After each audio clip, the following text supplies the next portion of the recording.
ये बात कुछ समय पहले की है। मैं फिलीपींस की एक ईसाई महिला टेरेसा से ऑनलाइन मिली। उससे बातें करते हुए मैंने पाया कि उसे प्रभु में सच्ची आस्था है। उसे कलीसिया से कुछ भी हासिल नहीं हो रहा था। उसे ज्यादा विश्वासी धर्मनिरपेक्ष चलनों का अनुसरण करते दिखे। उसकी कलीसिया वीरान थी। वो ऐसी कलीसिया चाहती थी जहां पवित्र आत्मा का कार्य हो। वो परमेश्वर को जानने के लिए उसके और वचन पढ़ना और एक नई जिंदगी जीना चाहती थी। उसे सत्य की प्यास है। उसकी आध्यात्मिक तड़प देखते हुए मैं उसके साथ सुसमाचार साझा करना चाहती थी, ताकि वो परमेश्वर की वाणी सुन सके और उसके घर से जुड़ सके। बेशक। हाँ।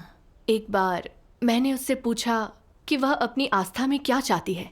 उसने कहा, मैं परमेश्वर के राज्य में जाना चाहती हूँ जहाँ मैं हमेशा उसके साथ रहूँ, लेकिन मैं एक पापी हूँ, उसके राज्य में जाने लायक नहीं। मैंने उससे कहा, परमेश्वर के राज्य में जाने के लिए हमें उसके मानकों को समझना होगा।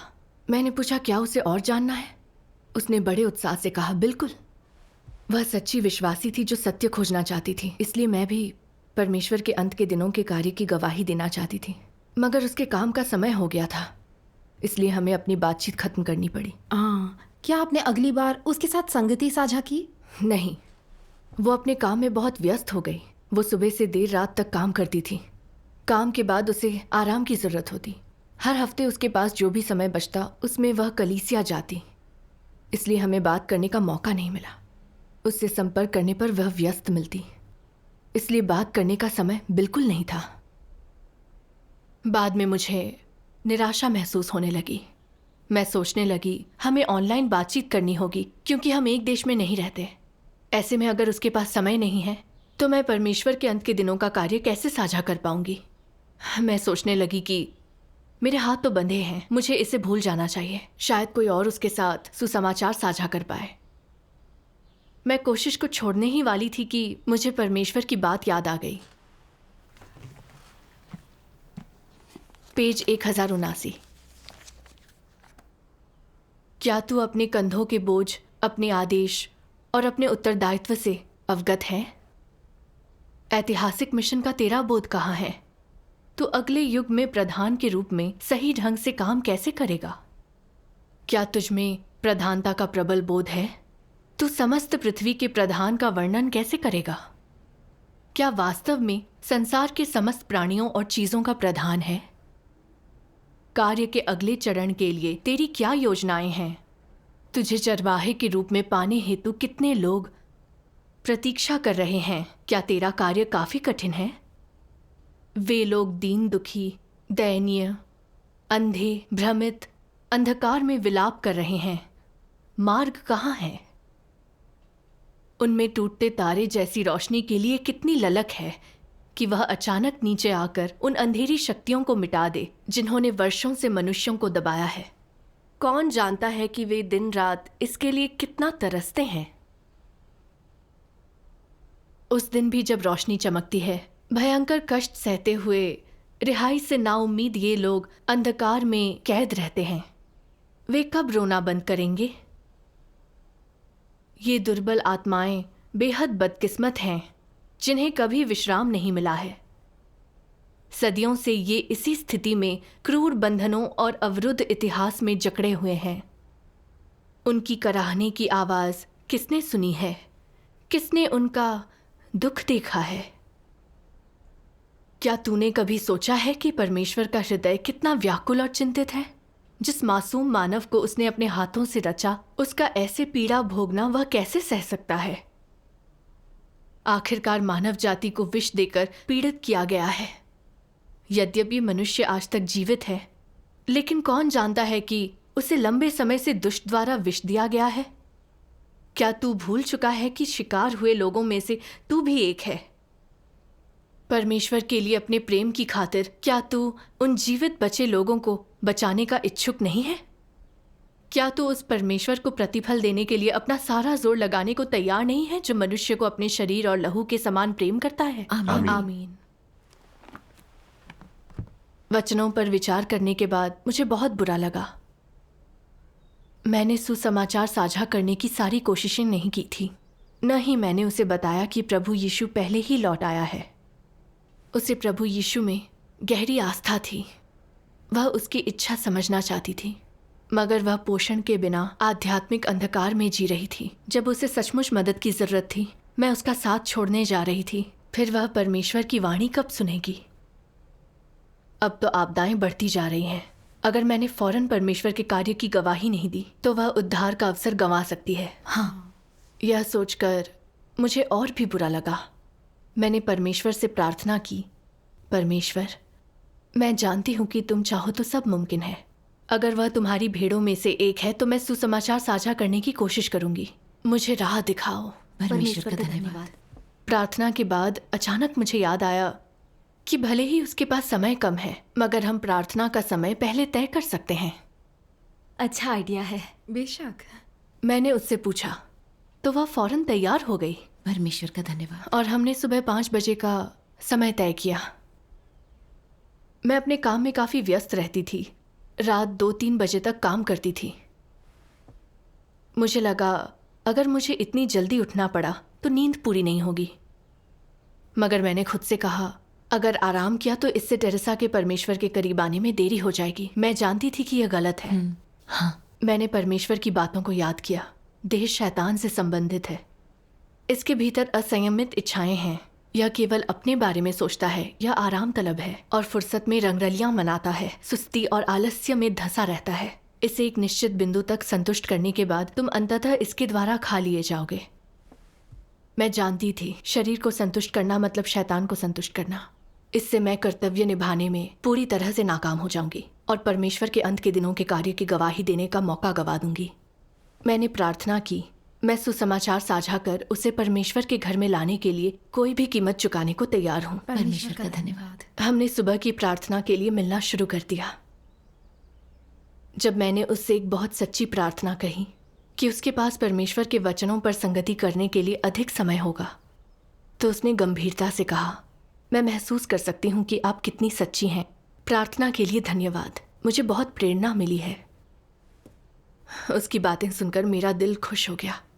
मैंने देखा कि लोग दूसरों की सच्चाई महसूस कर सकते हैं। हाँ, मैंने मन ही मन परमेश्वर से संकल्प किया कि मैं टेरेसा को उसके घर में ज़रूर लाऊंगी। इसलिए मैंने उसे सुझाया कि हम कुछ समय साथ मिलकर बाइबल के बारे में संगति करें। उसने हाँ कर दी और रोज़ाना 30 मिनट की संगति के लिए समय निकाला। उसने कहा कि वह परमेश्वर के राज्य में जाने का तरीका जानना चाहती है। परमेश्वर का धन्यवाद। वो सत्य खोजना चाहती है। अगले ही दिन संगति में हमने उस बारे में बात की। मैंने कहा हर विश्वासी राज्य में प्रवेश पाना चाहता है, तो फिर हमें क्या करना चाहिए?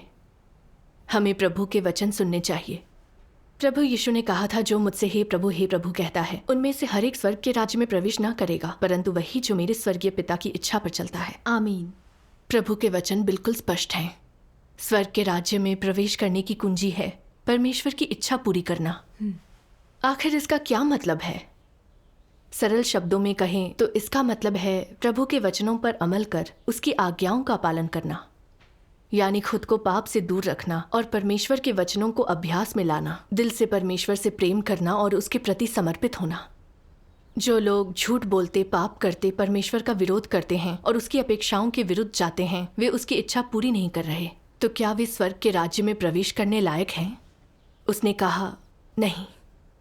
हम अपनी बातों में झूठ बोलते हैं, पाप करते हैं और ज्यादातर लोग सांसारिक चलन का अनुसरण करते हैं, पैसे के पीछे भागते हैं।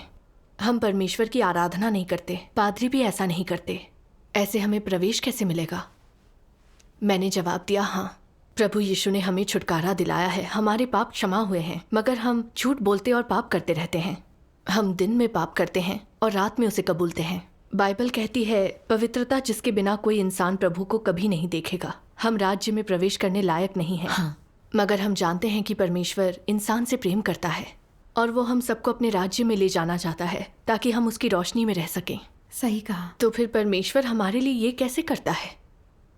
बाइबल कहती है, वैसे ही मसीह भी बहुतों के पापों को उठा लेने के लिए एक बार बलिदान हुआ, और जो लोग उसकी बाट जोते हैं उनके उद्धार के लिए दूसरी बार बिना पाप उठाए हुए दिखाई देगा। प्रभु अंत के दिनों में हमें बचाने के लिए, हमें पाप के बंधनों से पूरी तरह मुक्त करने, हमें परमेश्वर के प्रति समर्पित करने के लिए दोबारा आता है ताकि हम उसके राज्य में प्रवेश कर सकें। यह सुनकर वो काफी उत्साहित हो गई और कहा, मैं पाप करना बंद कर दूंगी तो परमेश्वर हमें पाप से कैसे बचाता है। मैंने उसे बाइबल के कुछ पद भेजे। पहला पद था, सत्य के द्वारा उन्हें पवित्र कर, तेरा वचन सत्य है। फिर ये, मैंने सिंहासन पर बैठे व्यक्ति के दाहिने हाथ में दोनों तरफ लिखी हुई एक पुस्तक देखी जो 7 मुहरों में बंद थी।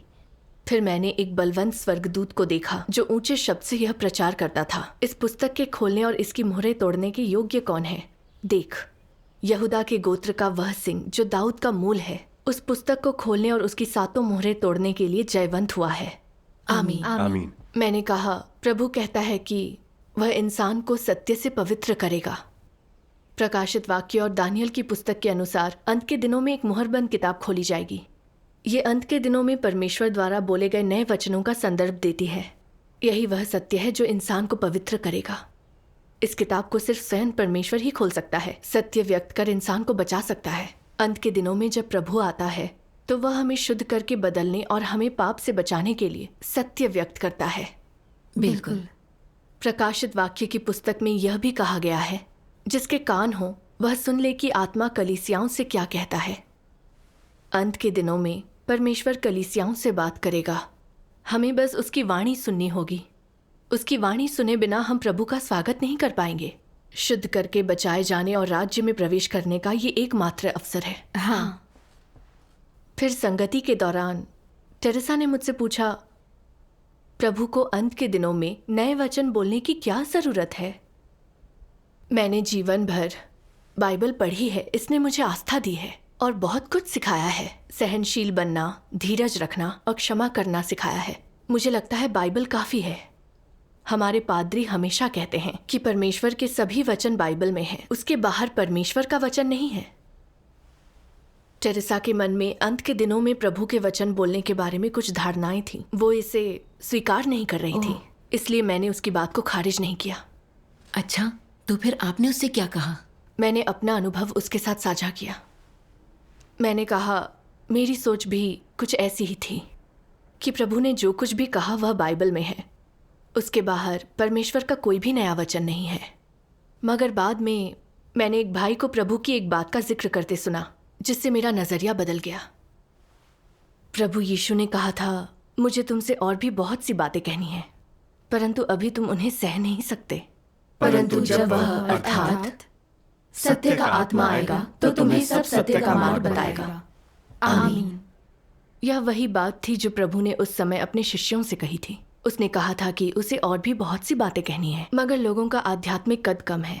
उसे सभी सत्य समझने और उसमें प्रवेश करने में लोगों की अगुवाई के लिए अंत के दिनों में और भी बातें कहनी है, ताकि हम पाप के बंधनों से मुक्त होकर पूरी तरह बचाए जा सकें। हाँ।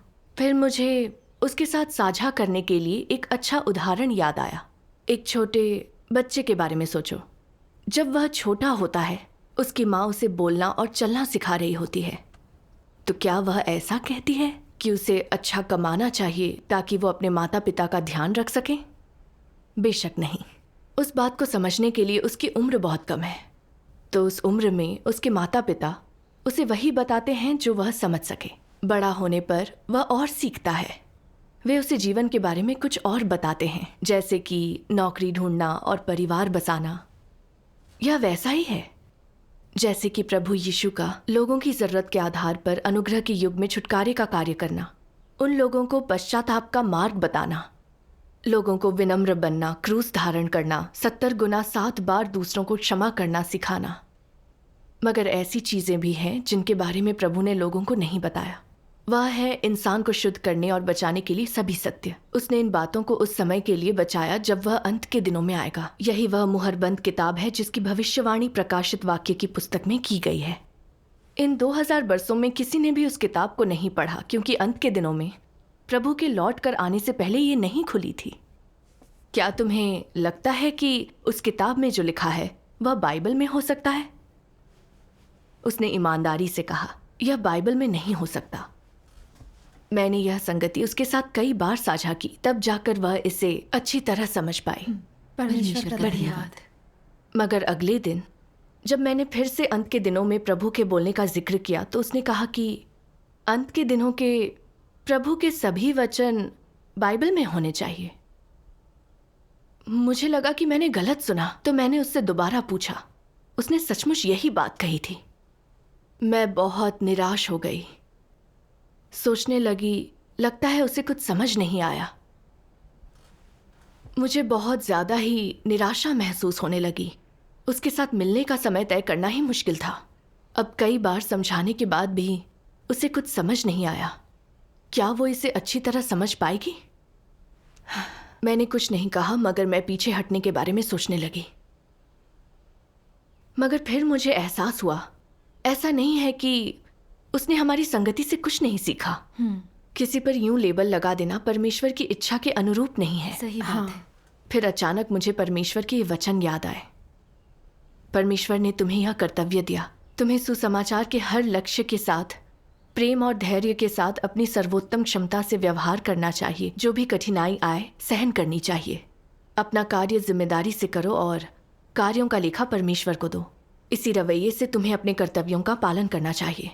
जिस व्यक्ति को सुसमाचार सुनाया जा रहा है, यदि वह बार बार कोई प्रश्न पूछता है तो तुम्हें कैसे उत्तर देना चाहिए? उत्तर देने में समय लगने या परेशानी से मत चिढ़ो, यथासंभव प्रयास करो जब तक कि वह समझ ना जाए और आश्वस्त ना हो जाए। तभी तुम्हारा दायित्व पूरा होगा और तुम अपराध बोध से मुक्त होगे।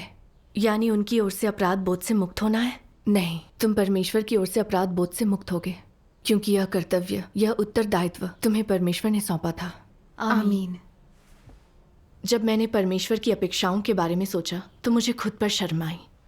मैंने तो बस कुछ ही बार संगति की थी, मगर मैं और कोशिश नहीं करना चाहती थी, क्योंकि उसने अपनी धारणाएं नहीं छोड़ी। मैं स्नेही नहीं बन रही थी।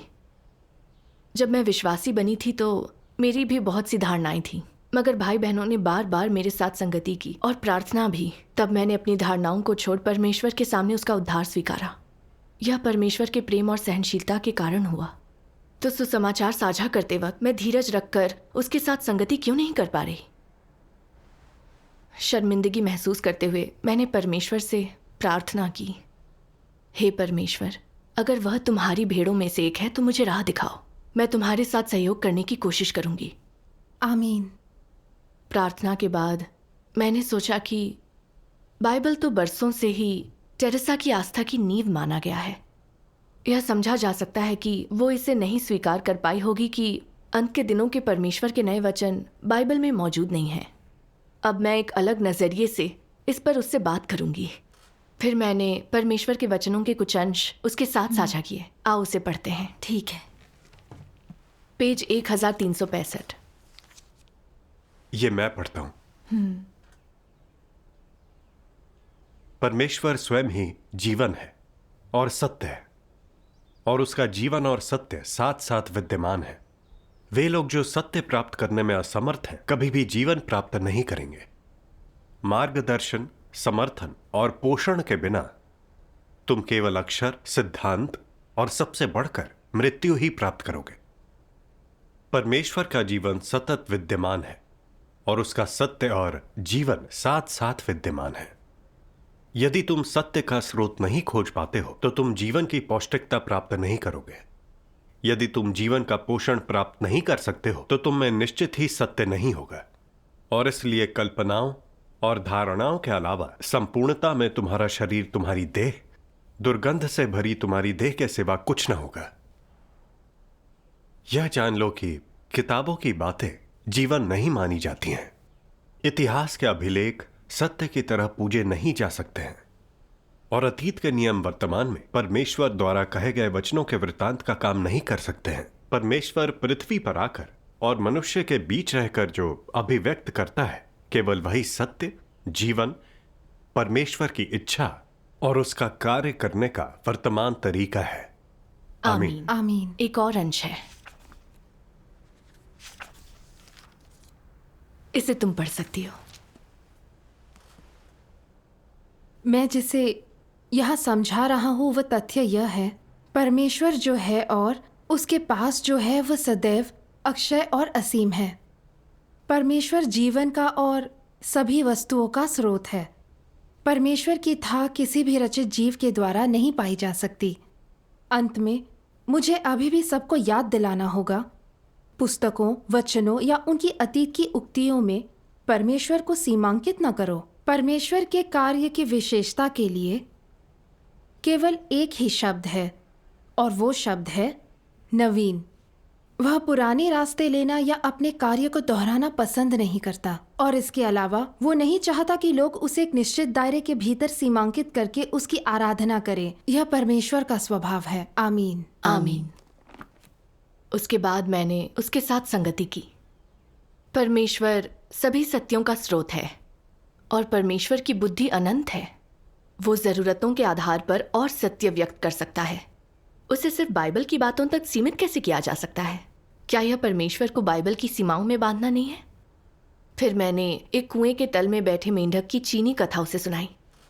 मैंने कहा, एक मेंढक कुएं के तल में रहता था। वह सिर्फ कुएं के मुहाने से ही आकाश को देख पाता। उसने सोचा कि आकाश उस कुएं के मुहाने जितना ही बड़ा होगा। एक दिन तूफान के साथ बहुत तेज बारिश हुई और वो उछलकर कुएं से बाहर आ गया। उसने आकाश को देखा जो अनंत था और कुएं के मुहाने के मुकाबले बहुत विशाल था।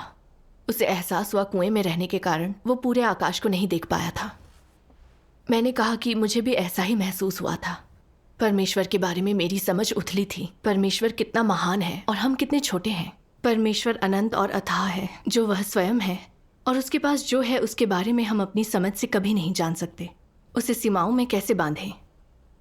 प्रभु यीशु ने कहा, मार्ग और सत्य और जीवन मैं ही हूँ। परमेश्वर सत्य का सोता है। मैंने पूछा कि परमेश्वर बाइबल से अधिक सत्य व्यक्त कर सकता है, उससे भी ऊंची बातें। अंत के दिनों में लोगों की जरूरत की हर बात बोल सकता है। उसने कहा, बेशक वो ऐसा कर सकता है। परमेश्वर का धन्यवाद। मैं देख सकती थी कि उसकी धारणाएं मिटने लगी हैं। अच्छा। उसका हृदय खुलने लगा है। मैंने उसे वही पद भेजा जिसके कान हो वह सुन ले कि आत्मा कलीसियाओं से क्या कहता है। मैंने उससे कहा कि पवित्र आत्मा कलीसियाओं से जो कहता है वह वही है जो प्रभु अंत के दिनों में लौटने पर कहता है। बाइबल में वही सब कुछ दर्ज है जो परमेश्वर ने व्यवस्था के युग में और अनुग्रह के युग में कहा और किया है। जब मैंने पूछा कि क्या प्रभु के लौटने पर उसके द्वारा व्यक्त किए गए वचन बाइबल में पहले से दर्ज हो सकते हैं, तो उसने मुस्कुराते हुए कहा, अब मैं समझ गई। प्रभु के लौटने पर बोले गए उसके वचन बाइबल में नहीं है और परमेश्वर बाइबल के बाहर भी वचन बोल सकता है। परमेश्वर का धन्यवाद। परमेश्वर का धन्यवाद। उसके दिल पर गहरा असर पड़ा। उसने कहा कि लोग परमेश्वर को ज्यादा नहीं जानते हैं। वह परमेश्वर के और वचन पढ़ना और समझना चाहती थी। परमेश्वर का धन्यवाद। यह संगति व्यवहारिक और समझने में आसान है। मैं उसके मार्गदर्शन की आभारी हूँ। मुझे यह देखकर बहुत खुशी हुई कि टेरेसा ये स्वीकारने को तैयार थी कि प्रभु लौट कर आएगा और वचन बोलेगा। इसलिए मैंने उससे पूछा, चूंकि प्रभु लौट कर आएगा और ज्यादा वचन बोलेगा, तो तुम्हें क्या लगता है कि वह अपने कथनों के लिए कौन सा माध्यम चुनेगा? उसने कहा, आत्मा का माध्यम। मैंने उससे कहा कि मैं भी कुछ ऐसा ही सोचती थी, मगर मैंने भाई बहनों के साथ बाइबल की जांच पड़ताल की। देखा कि इसमें कहा गया है, क्योंकि जैसे बिजली आकाश के एक छोर से कौंध कर आकाश के दूसरे छोर तक चमकती है, वैसे ही मनुष्य का पुत्र भी अपने दिन में प्रकट होगा। परंतु पहले अवश्य है कि वह बहुत दुख उठाए और इस युग के लोग उसे तुच्छ ठहराएं। ये अंश भी है, जैसा नूह के दिनों में हुआ था वैसा ही मनुष्य के पुत्र के दिनों में भी होगा। और तुम भी तैयार रहो, क्योंकि जिस घड़ी के विषय में तुम सोचते भी नहीं हो उसी घड़ी मनुष्य का पुत्र आ जाएगा। मैंने कहा, इन सभी पदों में प्रभु के मनुष्य के पुत्र के रूप में लौटने की बात की गई है। मनुष्य के पुत्र अर्थात वह मनुष्य से पैदा हुआ है और उसमें सामान्य मानवता है। अगर वह आध्यात्मिक रूप में होता तो उसे ऐसा नहीं कहा जाता। यहोवा आध्यात्मिक रूप में था, इसलिए उसे ऐसा नहीं कहा गया। इसका मतलब है कि प्रभु अंत के दिनों में देह में लौटता है। अगर वह पुनर्जीवित आध्यात्मिक शरीर में आया, बादल पर सवार होकर सभी लोगों के बीच प्रकट हुआ, तो हर कोई उसके आगे दंडवत हो जाएगा और उसे अस्वीकार नहीं करेगा। बिल्कुल। फिर प्रभु के ये वचन की पहले अवश्य है कि वह बहुत दुख उठाए और इस युग के लोग उसे तुच्छ ठहराएं। ये कैसे पूरे होंगे? ऐसा लगा कि टेरेसा कुछ सोच रही है, तो मैंने उससे कहा, प्रभु अंत के दिनों में आत्मा नहीं बल्कि वो देहधारी होकर भला आने का फैसला क्यों करेगा? उसने कुछ नहीं कहा। मैंने कहा, लोग आध्यात्मिक रूप में परमेश्वर को देख या छू नहीं सकते। हाँ। अगर आध्यात्मिक शरीर अचानक प्रकट होकर बोलने लगा तो तुम्हें कैसा महसूस होगा? डर लगेगा। बिल्कुल, लोग डर जाएंगे और उलझन में पड़ जाएंगे। क्या परमेश्वर ऐसा चाहेगा कि जब वह हमसे बोले तो हर कोई डरा हुआ महसूस करे? बिल्कुल भी नहीं चाहेगा। हाँ। और भ्रष्ट इंसानियत भी तो दागदार है। हम परमेश्वर का आत्मा देखने के काबिल नहीं हैं। परमेश्वर का आत्मा देखकर तो हम मर ही जाएंगे। सही है। इसके बाद मैंने परमेश्वर के कुछ और वचनों से पढ़कर सुनाए। पेज 932। परमेश्वर द्वारा मनुष्य को सीधे पवित्र आत्मा की पद्धति और पवित्र आत्मा की पहचान का उपयोग करके नहीं बचाया जाता, क्योंकि उसके पवित्र आत्मा को मनुष्य द्वारा न तो छुआ जा सकता है, न ही देखा जा सकता है, और न ही मनुष्य उसके निकट जा सकता है। यदि उसने आत्मा के तौर पर मनुष्य को बचाया तो मनुष्य उसका उद्धार नहीं पाएगा। यदि परमेश्वर इंसानी रूप न लेता तो मनुष्य यह उद्धार नहीं पाता, क्योंकि उस तक पहुंचने का मनुष्य के पास कोई और तरीका नहीं है। वैसे ही जैसे कोई मनुष्य यहोवा के बादल के पास नहीं जा सकता था, केवल एक सृजित मनुष्य बनकर, अर्थात अपने वचन को उस देह में जो वह बनने वाला है रखकर ही वह व्यक्तिगत रूप से वचन को उन सभी लोगों में ढाल सकता है जो उसका अनुसरण करते हैं। केवल तभी मनुष्य व्यक्तिगत रूप से उसके वचन को देख और सुन सकता है, और इससे भी बढ़कर उसके वचन को ग्रहण कर सकता है, और फिर इसके माध्यम से पूरी तरह से बचाया जा सकता है। हाँ, यदि परमेश्वर देह नहीं बना होता तो कोई भी देह और रक्त से युक्त मनुष्य ऐसे बड़े उद्धार को प्राप्त न कर पाता, न ही एक भी मनुष्य बचाया गया होता। आमीन। यदि परमेश्वर का आत्मा सीधे मनुष्यों के बीच काम करता तो पूरी मानव जाति खत्म हो जाती या परमेश्वर के संपर्क में नहीं आ पाती, और फिर शैतान उसे उठा ले जाता। यह परमेश्वर के देह बनने का लाभ था। वह इंसान के ज्ञान का लाभ उठा सकता था, लोगों से वार्ता और अपनी इच्छा व्यक्त करने के लिए मानवीय भाषा का उपयोग कर सकता था। उसने मनुष्य को अपनी गहन दिव्य भाषा, जिसे समझने में संघर्ष करना पड़ता था, मानवीय भाषा में मानवीय तरीके से समझाई या अनुवादित की। इससे लोगों को उसकी इच्छा को समझने और यह जानने में सहायता मिली कि वह क्या करना चाहता है। हाँ, वह मानवीय भाषा का प्रयोग करके मानवीय परिप्रेक्ष्य से लोगों के साथ वार्तालाप कर सकता था और लोगों को समझाने के तरीके से बातचीत कर सकता था। वह मानवीय भाषा और ज्ञान का उपयोग कर बातचीत और कार्य भी कर सकता था, ताकि लोग परमेश्वर की दयालुता और घनिष्ठता महसूस करें, उसका हृदय देखें। आमीन। फिर मैंने अपनी संगति जारी रखी। परमेश्वर ने देहधारी होकर हमारे बीच आकर एक असली जीवन जीने का फैसला किया है, ताकि वो हमारे करीब हो और हमें बचाने के लिए सत्य प्रदान करे, ठीक वैसे जैसे माता पिता अपने बच्चों के साथ करते हैं। क्या माता पिता यह चाहेंगे कि बच्चा उन्हें देखकर डरा हुआ महसूस करे? नहीं, बेशक नहीं। तो मैंने उससे कहा, माता पिता नहीं चाहेंगे कि उनका बच्चा डरा हुआ महसूस करे, उन्हें देखकर छिपे। तो परमेश्वर के बारे में क्या कहोगी? अगर परमेश्वर स्वर्ग से बात करे तो हम डर जाएंगे और उससे बहुत दूर हो जाएंगे। सही है। परमेश्वर नहीं चाहता कि हम उससे दूर हो जाएं, उसके करीब जाने से डरें। प्रभु की वापसी वैसी ही है जैसे प्रभु यीशु आया था। वह एक साधारण मनुष्य के पुत्र के रूप में देह बनकर आया, अपने शिष्यों के साथ खाता पीता और बोलता रहा, हमेशा उनकी समस्याओं और उलझनों को हल करता रहा।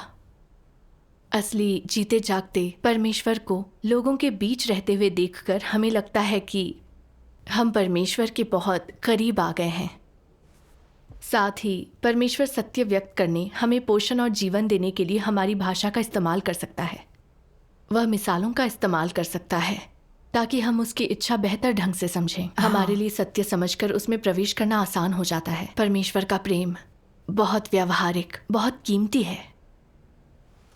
देह धारण करके परमेश्वर अत्यधिक अपमान सहता है, वचन बोलने और कार्य करने के लिए कष्ट उठाता है ताकि हम सत्य समझ सकें, पाप से मुक्त होकर पूरी तरह बचाए जा सकें। यह भ्रष्ट इंसान के लिए उसका सबसे बड़ा उद्धार है। इस बात पर टेरेसा की आंखों से आंसू छलक आए।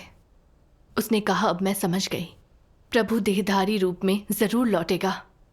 मैं भी चाहती हूँ कि परमेश्वर देहधारी होकर हमारे बीच आए। वह हमसे बहुत प्रेम करता है, हम इसके काबिल नहीं हैं। टेरेसा पर कितना गहरा असर हुआ है यह देखकर मेरा दिल भर आया। फिर मुझे परमेश्वर की ये बातें याद आई। क्या तू हर युग में परमेश्वर द्वारा व्यक्त स्वभाव की व्याख्या ऐसे कर सकता है जो ठीक ढंग से युग की सार्थकता बताए? क्या तू जो अंत के दिनों में परमेश्वर के कार्य को अनुभव करता है उसके धार्मिक स्वभाव का वर्णन कर सकता है? क्या तू स्पष्ट एवं सटीक ढंग से परमेश्वर के स्वभाव की गवाही दे सकता है? तुम उन दयनीय, बेचारे और धार्मिकता के भूखे प्यासे धर्मनिष्ठ विश्वासियों को, जिन्हें तुम्हारा मार्गदर्शन चाहिए, उन्हें अपना दर्शन और अनुभव कैसे दोगे? परमेश्वर के कार्यों के लिए गवाही देने हेतु तुम्हें अपने अनुभव, ज्ञान और तुम्हारे द्वारा चुकाई गई कीमत पर निर्भर होना होगा। इसी तरह तुम उसकी इच्छा को संतुष्ट कर सकते हो। आमीन। आमीन। आमीन। मैंने याद किया, मैं सुसमाचार साझा करते वक्त ज़्यादातर सिद्धांत ही साझा किया करती थी। मैंने कभी यह नहीं सोचा कि मुझे परमेश्वर की सच्ची समझ है या नहीं। मैं अपने निजी अनुभवों से गवाही साझा कर सकती हूँ या नहीं। इस अनुभव ने मुझे दिखाया कि सुसमाचार साझा करने का मतलब दूसरों से बात करना ही नहीं है, बल्कि यह परमेश्वर को जानने का भी अवसर है। हाँ, टेरेसा के साथ मेरी संगति से मैं परमेश्वर का प्रेम महसूस कर पाई। वह देह धारण कर काम करने और वचन बोलने ना आता तो हम किसी भी तरह से सत्य समझ नहीं पाते या हमारे भ्रष्ट स्वभाव शुद्ध नहीं किए जाते। हम बस आपदाओं में घिरकर नष्ट हो जाते। मुझे महसूस हुआ कि हमारे लिए परमेश्वर का प्रेम कितना महान है। बेशक है। फिर टेरेसा ने कहा, आज की संगति मेरे लिए पूरी तरह से बिल्कुल ही एक नई चीज़ है। इससे मुझे वाकई बहुत कुछ हासिल हुआ है। परमेश्वर का धन्यवाद। मैं उसके मुंह से यह सुनकर बहुत खुश हुई और मैंने उससे कहा, प्रभु यीशु पहले ही देहधारी सर्वशक्तिमान परमेश्वर के रूप में लौट आया है। सर्वशक्तिमान परमेश्वर ने नए वचन बोले हैं और वह इंसान को शुद्ध करके बचाने के लिए अंत के दिनों का न्याय कार्य कर रहा है। इससे बाइबल की यह भविष्यवाणी पूरी होती है, क्योंकि वह समय आ पहुंचा है कि पहले परमेश्वर के लोगों का न्याय किया जाए और पिता किसी का न्याय नहीं करता, परंतु न्याय करने का सब काम पुत्र को सौंप दिया है। टेरेसा यह सुनकर उत्साहित थी कि प्रभु पहले ही लौट आया है, मगर वह उलझन में भी थी। उसने मुझसे पूछा, प्रभु यीशु पहले ही हमारे पापों को क्षमा कर चुका है, तो फिर वो अंत के दिनों में लौटकर इंसान को बचाने का न्याय कार्य क्यों करेगा? मैंने परमेश्वर के कुछ वचन उसे पढ़कर सुनाए। आओ उनका एक वीडियो देखते हैं। बढ़िया। सर्वशक्तिमान परमेश्वर कहते हैं, यद्यपि यीशु ने मनुष्यों के बीच अधिक कार्य किया, फिर भी उसने केवल समस्त मानव जाति की मुक्ति का कार्य पूरा किया और वो मनुष्य की पाप बलि बना। उसने मनुष्य को उसके समस्त भ्रष्ट स्वभाव से छुटकारा नहीं दिलाया। मनुष्य को शैतान के प्रभाव से पूरी तरह से बचाने के लिए यीशु को न केवल पाप बलि बनने और मनुष्य के पाप वहन करने की आवश्यकता थी, बल्कि मनुष्य को उसके शैतान द्वारा भ्रष्ट किए गए स्वभाव से मुक्त करने के लिए परमेश्वर को और भी बड़ा कार्य करने की आवश्यकता थी। और इसलिए अब जबकि मनुष्य को उसके पापों के लिए क्षमा कर दिया गया है, परमेश्वर मनुष्य को नए युग में ले जाने के लिए वापस देह में लौट आया है और उसने ताड़ना एवं न्याय का कार्य आरंभ कर दिया है। ये कार्य मनुष्य को एक उच्चतर क्षेत्र में ले गया है। वे सब जो परमेश्वर के प्रभुत्व के अधीन समर्पण करेंगे, उच्चतर सत्य का आनंद लेंगे और अधिक बड़े आशीष प्राप्त करेंगे। वे वास्तव में ज्योति में निवास करेंगे और सत्य, मार्ग और जीवन प्राप्त करेंगे। तुम सिर्फ ये जानते हो कि यीशु अंत के दिनों में उतरेगा, परंतु वास्तव में वो कैसे उतरेगा? तुम लोगों जैसा पापी, जिसे परमेश्वर के द्वारा अभी अभी छुड़ाया गया है और जो परिवर्तित नहीं किया गया है या सिद्ध नहीं बनाया गया है, क्या तुम परमेश्वर के हृदय के अनुसार हो सकते हो? तुम्हारे लिए, तुम जो कि अभी भी पुराने अहम वाले हो। ये सत्य है कि तुम्हें यीशु के द्वारा बचाया गया था और कि परमेश्वर द्वारा उद्धार की वजह से तुम्हें एक पापी के रूप में नहीं गिना जाता है। परंतु इससे यह साबित नहीं होता है कि तुम पाप पूर्ण नहीं हो और अशुद्ध नहीं हो। यदि तुम्हें बदला नहीं गया तो तुम संत जैसे कैसे हो सकते हो? भीतर से तुम अशुद्धता से घिरे हुए हो, स्वार्थी और कुटिल हो, मगर तब भी तुम यीशु के साथ अवतरण चाहते हो। क्या तुम इतने भाग्यशाली हो सकते हो? तुम परमेश्वर पर अपने विश्वास में एक कदम चूक गए हो। तुम्हें मात्र छुटकारा दिया गया है, परंतु परिवर्तित नहीं किया गया है। तुम्हें परमेश्वर के हृदय के अनुसार होने के लिए परमेश्वर को व्यक्तिगत रूप से तुम्हें परिवर्तित और शुद्ध करने का कार्य करना होगा। यदि तुम्हें सिर्फ छुटकारा दिया जाता है तो तुम पवित्रता को प्राप्त करने में असमर्थ होंगे। इस तरह से तुम परमेश्वर के आशीषों में साझेदारी के अयोग्य होंगे, क्योंकि तुमने मनुष्य का प्रबंधन करने के परमेश्वर के कार्य के एक कदम का सुअवसर खो दिया है, जो कि परिवर्तित करने और सिद्ध बनाने का मुख्य कदम है। और इसलिए तुम एक पापी जिसे अभी अभी छुटकारा दिया गया है, परमेश्वर की विरासत को सीधे तौर पर उत्तराधिकार के रूप में पाने में असमर्थ हो। आमीन। परमेश्वर के वचनों को पढ़ने के बाद मैंने कहा, प्रभु यीशु ने हमें छुटकारा दिलाया है। इस छुटकारे से हमें आखिर हासिल क्या हुआ? हमें हमारे पापों से छुटकारा दिलाया गया है। अब हमें व्यवस्था के उल्लंघन के लिए दंड नहीं दिया जाता। प्रभु यीशु के छुटकारे के कार्य से यही हासिल हुआ है। हमारी आस्था के कारण हमारे पाप माफ हुए हैं, मगर हम अब भी झूठ बोलते और पाप करते हैं। हम दिन में पाप करने और रात को कबूल करने के दुष्चक्र में जी रहे हैं। पाप के बेड़ियों से कभी बचकर नहीं निकल पाते। आखिर ऐसा क्यों है? इसका कारण यह है कि हमने अपनी पापी प्रकृति से छुटकारा नहीं पाया है। यह पापी प्रकृति हमारे अंदर एक घातक ट्यूमर की तरह मौजूद है। अगर इसे हटाया नहीं गया तो भले ही हमें हजारों बार माफ किया जाए, मगर हम पाप से कभी मुक्त नहीं होंगे या राज्य के काबिल नहीं बनेंगे। यही कारण है कि प्रभु को लौट कर न्याय कार्य करने की जरूरत है।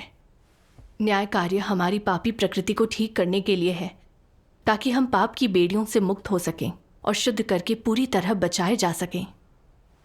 यह सुनकर टेरेसा बहुत खुश हुई और कहा, क्या आप मुझे न्याय कार्य के बारे में बता सकती हैं? और यह बात भी कि हमें पाप से बचाने के लिए परमेश्वर न्याय कैसे करता है। मैंने वचनों का एक और अंश पढ़कर सुनाया। पेज 1343। अंत के दिनों का मसीह मनुष्य को सिखाने, उसके सार को उजागर करने और उसके वचनों और कर्मों की चीर फाड़ करने के लिए विभिन्न प्रकार के सत्यों का उपयोग करता है। इन वचनों में विभिन्न सत्यों का समावेश है, जैसे कि मनुष्य का कर्तव्य, मनुष्य को परमेश्वर का आज्ञा पालन और परमेश्वर के प्रति निष्ठावान किस प्रकार होना चाहिए, किस प्रकार सामान्य मनुष्यता का जीवन जीना चाहिए, और साथ ही परमेश्वर की बुद्धिमत्ता और उसका स्वभाव इत्यादि। ये सभी वचन मनुष्य के सार और उसके भ्रष्ट स्वभाव पर निर्देशित हैं। खास तौर पर वे वचन जो यह उजागर करते हैं कि मनुष्य किस प्रकार परमेश्वर का तिरस्कार करता है। इस संबंध में बोले गए हैं कि किस प्रकार मनुष्य शैतान का मूर्त रूप और परमेश्वर के विरुद्ध शत्रु बल है। अपने न्याय का कार्य करने में परमेश्वर केवल कुछ वचनों के माध्यम से मनुष्य की प्रकृति को स्पष्ट नहीं करता, बल्कि वह लंबे समय तक उसे उजागर करता है, उससे निपटता है, उसकी काट छांट करता है। उजागर करने, निपटने और काट छांट करने की इन तमाम विधियों को साधारण वचनों से नहीं बल्कि उस सत्य से प्रतिस्थापित किया जा सकता है जिसका मनुष्य में सर्वथा अभाव है। केवल इस तरह की विधियां ही न्याय कही जा सकती हैं। केवल इस तरह के न्याय द्वारा ही मनुष्य को वशीभूत और परमेश्वर के प्रति पूरी तरह से आश्वस्त किया जा सकता है और वह परमेश्वर का सच्चा ज्ञान भी प्राप्त कर सकता है। न्याय का कार्य मनुष्य में परमेश्वर के असली चेहरे की समझ पैदा करने और उसकी स्वयं की विद्रोहशीलता का सत्य उसके सामने लाने का काम करता है। न्याय का कार्य मनुष्य को परमेश्वर की इच्छा, परमेश्वर के कार्य के उद्देश्य और उन रहस्यों की अधिक समझ प्राप्त कराता है जो उसकी समझ से परे हैं। यह मनुष्य को अपने भ्रष्ट सार तथा अपनी भ्रष्टता की जड़ों को जानने पहचानने और साथ ही अपनी कुरूपता को खोजने का अवसर देता है। ये सभी परिणाम न्याय के कार्य द्वारा लाए जाते हैं, क्योंकि इस कार्य का सार वास्तव में उन सभी के लिए परमेश्वर के सत्य, मार्ग और जीवन का मार्ग प्रशस्त करने का कार्य है जिनका उस पर विश्वास है। यह कार्य परमेश्वर के द्वारा किया जाने वाला न्याय का कार्य है। आमीन। इसे पढ़ने के बाद मैंने कहा, अंत के दिनों में परमेश्वर वचनों के जरिए न्याय करता है ताकि इंसान की शैतानी प्रकृति उजागर करे। इससे हमारे शैतानी स्वभाव और परमेश्वर विरोधी अभिव्यक्तियां उजागर हो जाती हैं। इससे हम जान पाते हैं कि शैतान ने हमें कितनी गहराई तक भ्रष्ट किया है। हम परमेश्वर के पवित्र धार्मिक स्वभाव को देख पाते हैं।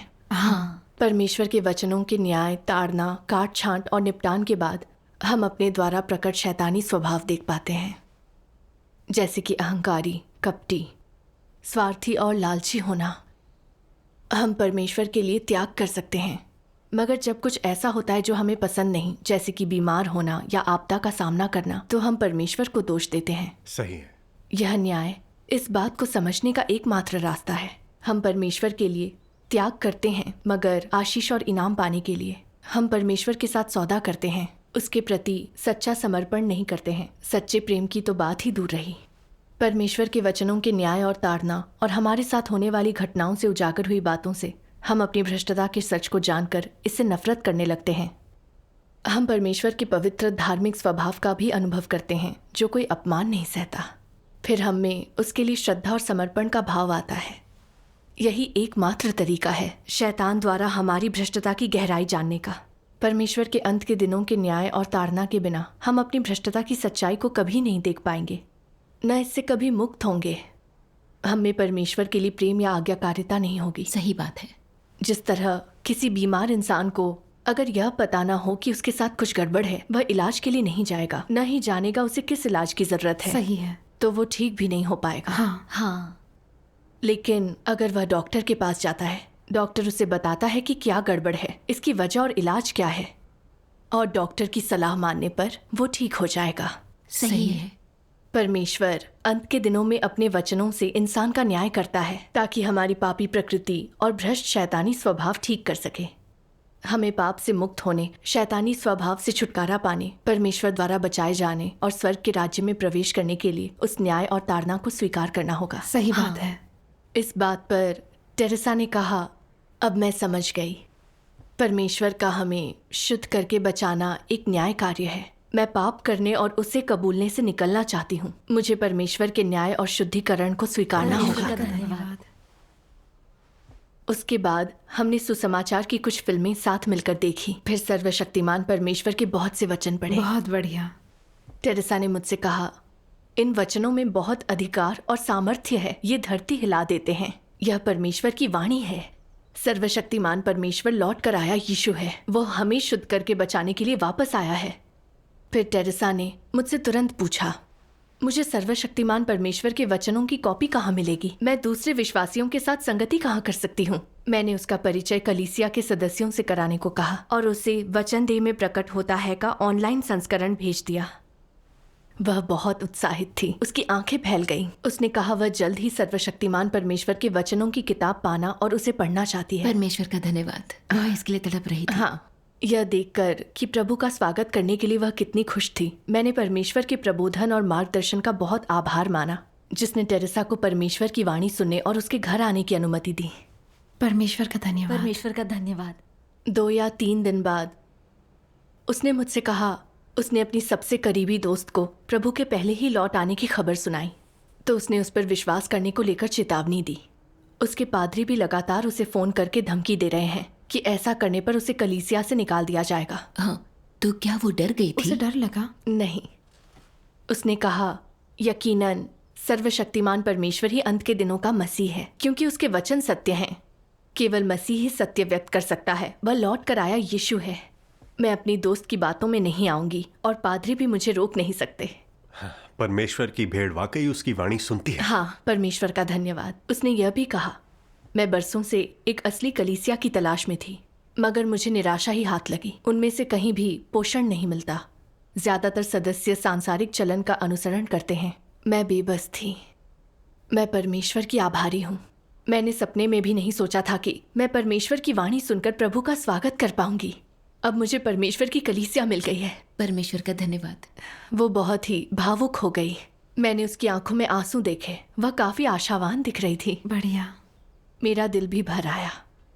मैंने देखा कि परमेश्वर की भेड़ उसकी वाणी सुनकर उसका अनुसरण करती है। शैतान चाहे कितना भी दखल दे, वो अपनी आस्था कायम रखती है। हाँ, मगर यह सोचकर कि अड़चन आने पर मैं कितनी हताश हो गई थी, अपनी कोशिश छोड़ना चाहती थी, उसे भूल जाने के लिए तैयार थी। अंत के दिनों के परमेश्वर के कार्य की गवाही साझा करना उसके साथ बंद करनी ही वाली थी, तो मैं पछतावे और अपराध बोध से भर गई।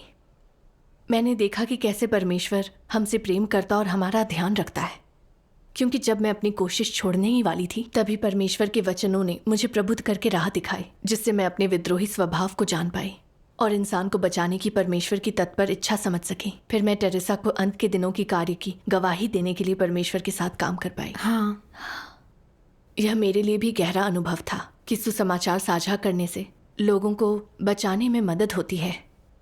यह अपने असली जीवन के अनुभवों और भावनाओं से परमेश्वर के कार्य की गवाही देना है। यह ऐसे लोगों को परमेश्वर के घर में लाना है जो अंधकार में जीते हैं और प्रभु के आगमन के लिए तरस रहे हैं। इससे अधिक सार्थक कुछ नहीं है। आमीन।